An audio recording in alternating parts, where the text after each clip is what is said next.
it's your opinion that you might think that there's a possibility that the coaches might just both of them might just agree to part ways and not come back. And so, why do you hold that opinion? Why do you think that's a So possibility? so shout out to the OG Mike Fisher. You know, he talked about this on some of his shows a day or so ago, that he says it's not a done deal that McCarthy is coming back based on his sources, and he has, pretty good sources.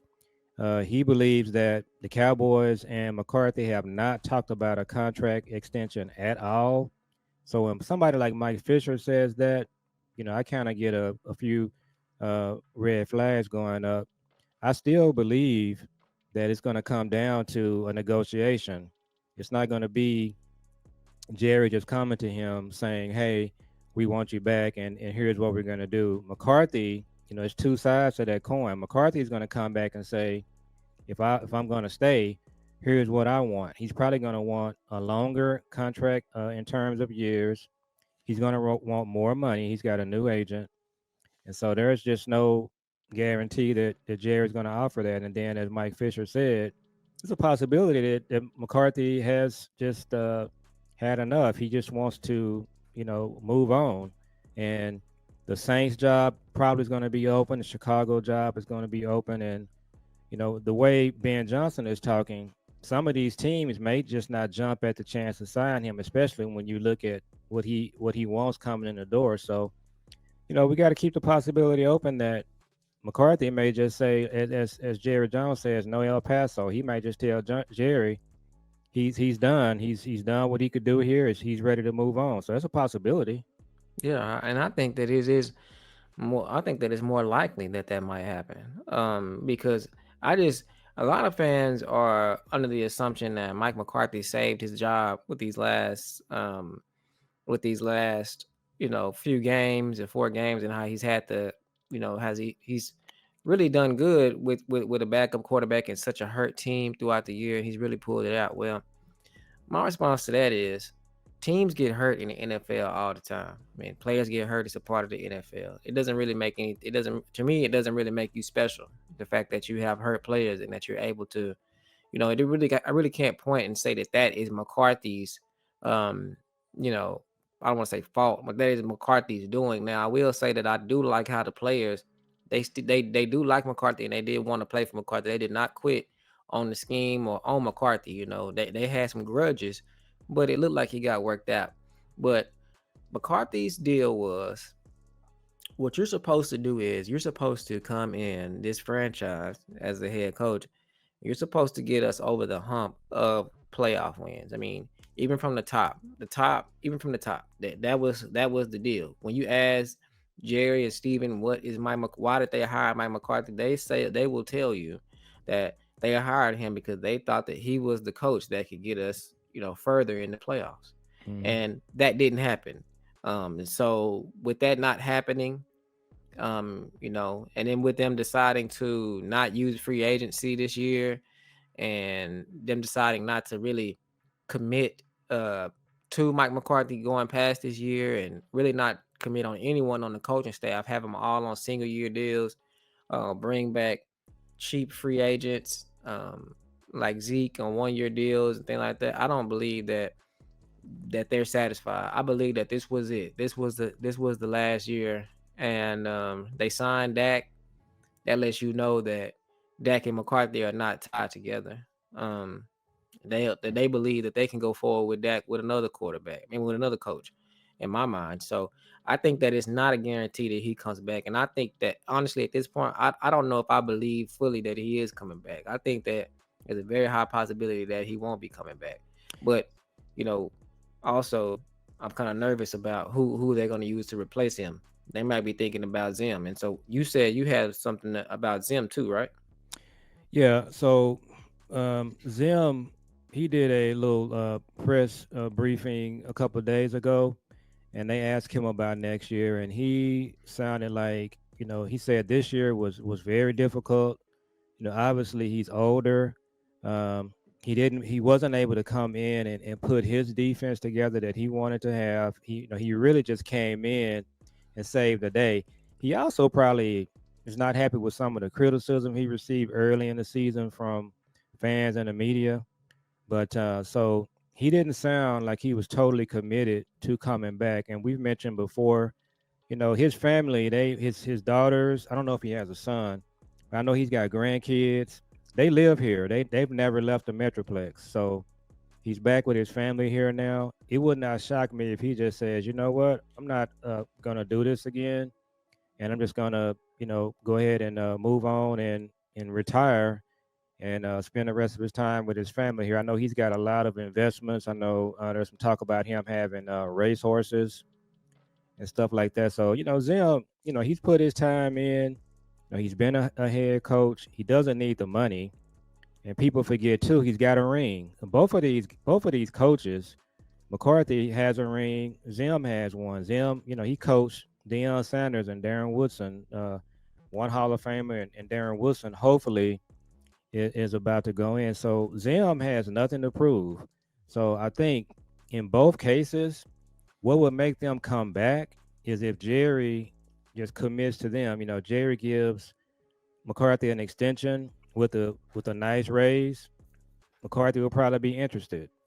And Zim, he just pulls Zim aside and says, "Hey, I need you to do me a solid. Just come back. One more year.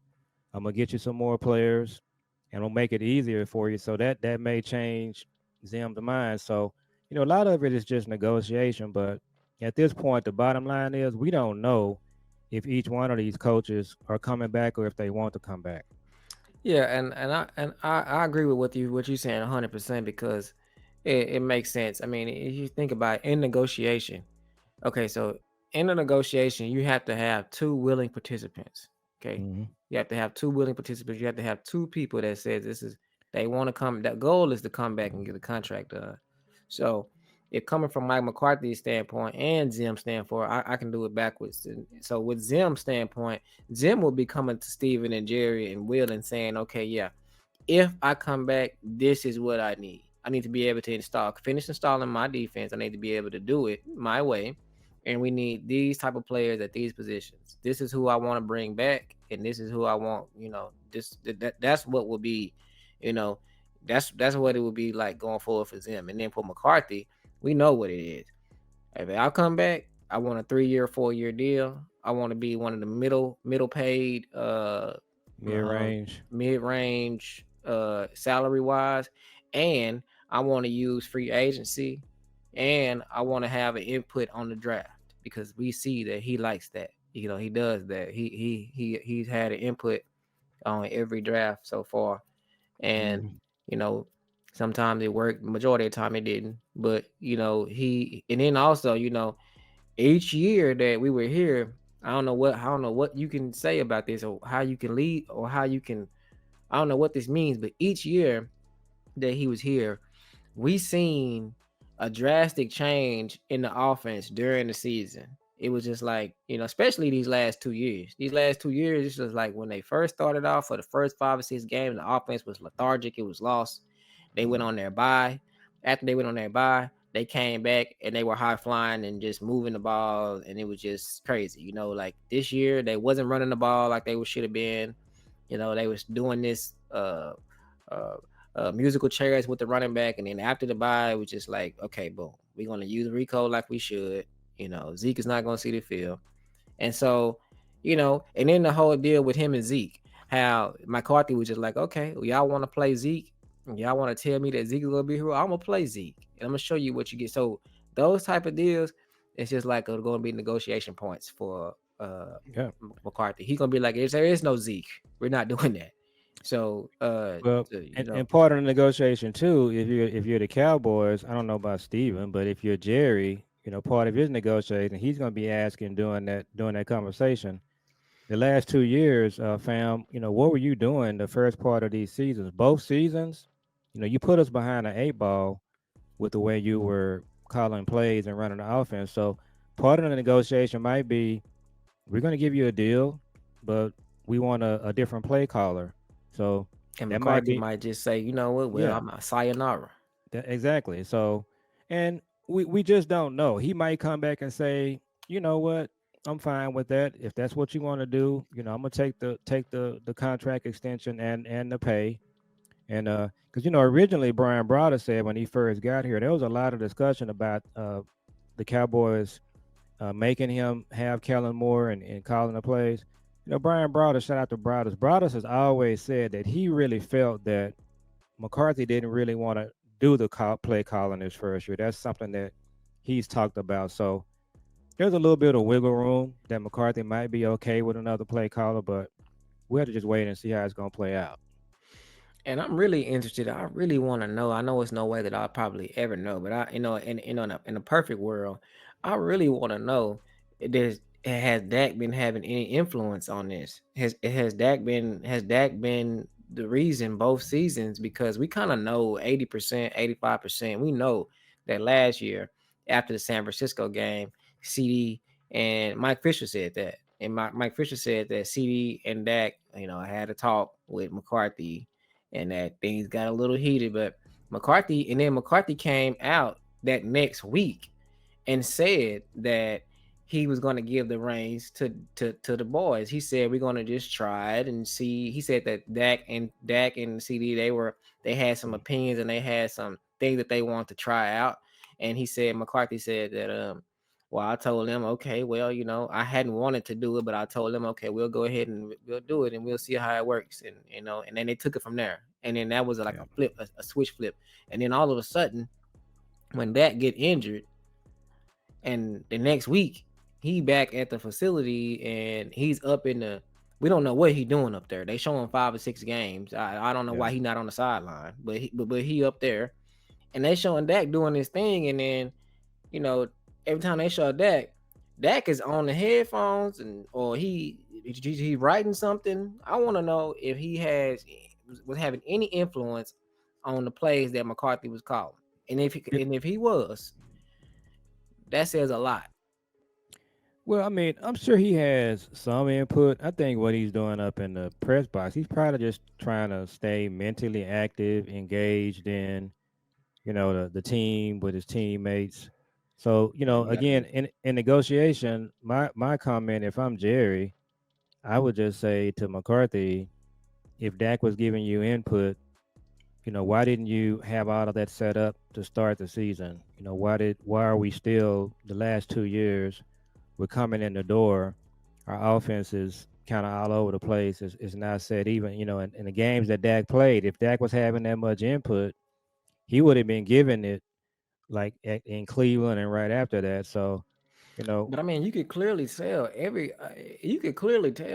during the game the drives that Dak is calling. You can yeah, tell. I mean, you yeah, know what I mean? Like you could tell. Like they will have a three and out, and then 2 minutes will come or whatever or something like that. Like for instance, when they scored that first touchdown with Brandon Cooks of the season, we know that called that play. We know it. mm, He audibled into it. As soon as he yeah, seen them blitzing, he audibled into it and he went right to Brandon Cooks and scored. And so throughout these games, they will be stalling with the packages, with the running backs that they have. They will be with the targets. It'll be going to school. We know Dak not mm, doing that. We know Dak is not calling 1st and 10, throwing it out to school. He ain't doing that. yeah. But then all of a sudden we'll be down and it'll be 2 minutes to go in the half or a minute to go in the quarter, and then they run a hurry up and they go right down the field. Yeah, so I think probably what we can probably guess is that after just kind of sitting back, not playing for several games, and then when the season starts, if McCarthy is the head coach or during the off season, mini camps or whatever, I'm absolutely sure. You remember Dak making that comment, we effing suck. So I'm pretty sure Dak is going to be heavily involved with what they're doing. So And Dak, people gotta give Dak his props. Dak yeah, is at that stage in his career that Tony Romo was when he was leaving. Tony Romo was just like he get on the hmm field, he's gonna outsmart the defensive coordinator. It's gonna happen every time. He gonna run. He gonna call his own plays and he gonna march down the field. Dak is at that point in his career. He just doesn't have, you know, things that Dak needs to succeed. He didn't have this year. He didn't have the stalwart offensive line that he normally has. He didn't have the good running back that he needs. He didn't Yeah. have the number 2 or 3 wide receiver like previous years with Cedric Wilson and all of them. He didn't have that, so he wasn't gonna really do good if he didn't have none of that. That's why he made that comment. We effing suck because it's just like Yeah. that was true. We did. You know what I mean? And So I mean, it's paramount. A lot of people are talking about this. Shout out to Foots the King. He's, it's Foots and other people. It's the receiver. They got to come out of this first round with a receiver. All of the signs point to the receiver from Ohio State, Ibuka. You're gonna get to see him in his playoff coming up. He reminds me so much of St. Brown with Detroit. And tonight, the receiver for Seattle that went to Ohio State, in Jigba, hmm they're all kind of the same type of receiver, just real quick, twitchy, just know how to get open, just ball. man. So And Jigba caught that pass against us on with Seattle when they was yeah, going in for the half. last year, He caught that yeah. pass and was just like almost an improbable catch. At first they ruled that it was not a catch, and then they came back and said that it was.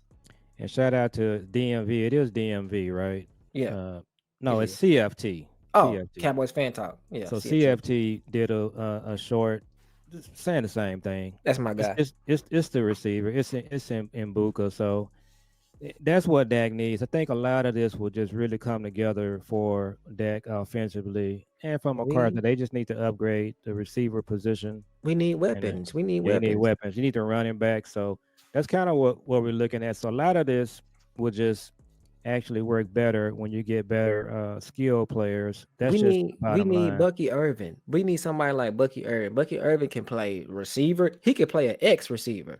He could play Yeah, receiver. He could play the slot, but his primary position is the running back. That's just because he's just an athlete like that. yeah. We got to load up at running back and receiver, and I hope that, and we can go ahead and wrap.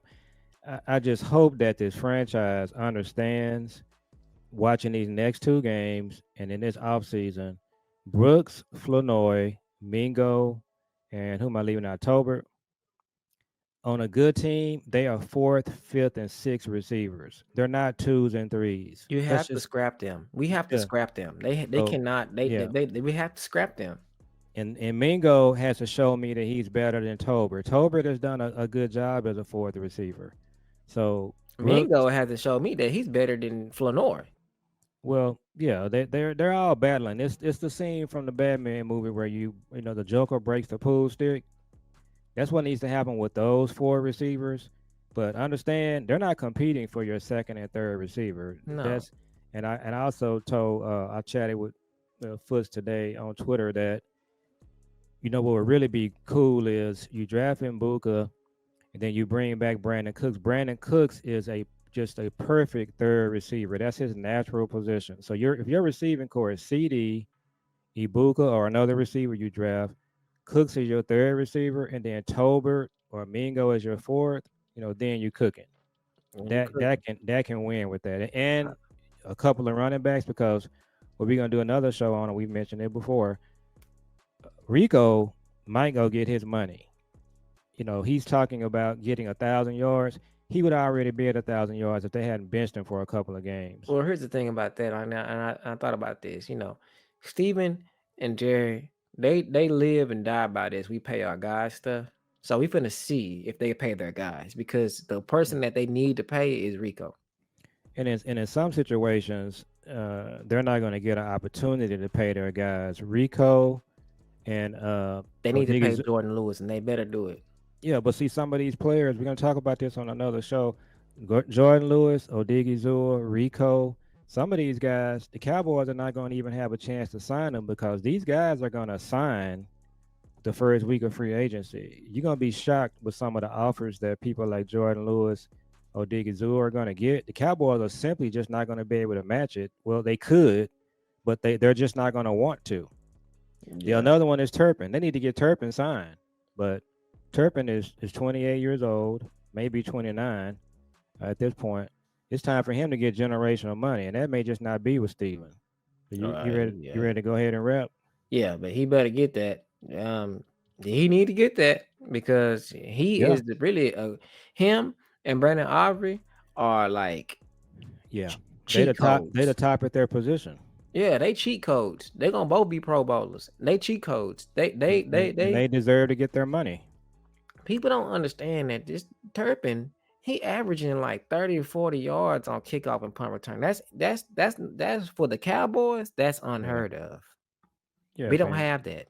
and he didn't even reach his potential as a receiver because he wasn't used for a lot Man, of the time. And then he was used the wrong way. They got him running sideline routes, up the field. That's they put something him that in the you backfield on a couple plays, and it was just like he literally be one step away or one tackle away from just going to the house. It's just every yeah, time he touched the ball in the backfield. yeah, he's been a good player and he deserves to get his money. Yeah. So we're gonna go ahead and wrap with that on that note. So make sure you guys follow, and we do got our TikTok up. So follow us on TikTok. It's the name of the show. It's Gen to Gen Cast. GEN the number two GENCAST. So follow us on TikTok. Follow us on Twitter. Follow us on Facebook, and make sure you hit the make sure you like, comment, and subscribe. And we'll see y'all on the next one. Did you have anything you want to say? No, that's it. See you next time. All right. See y'all on the next one.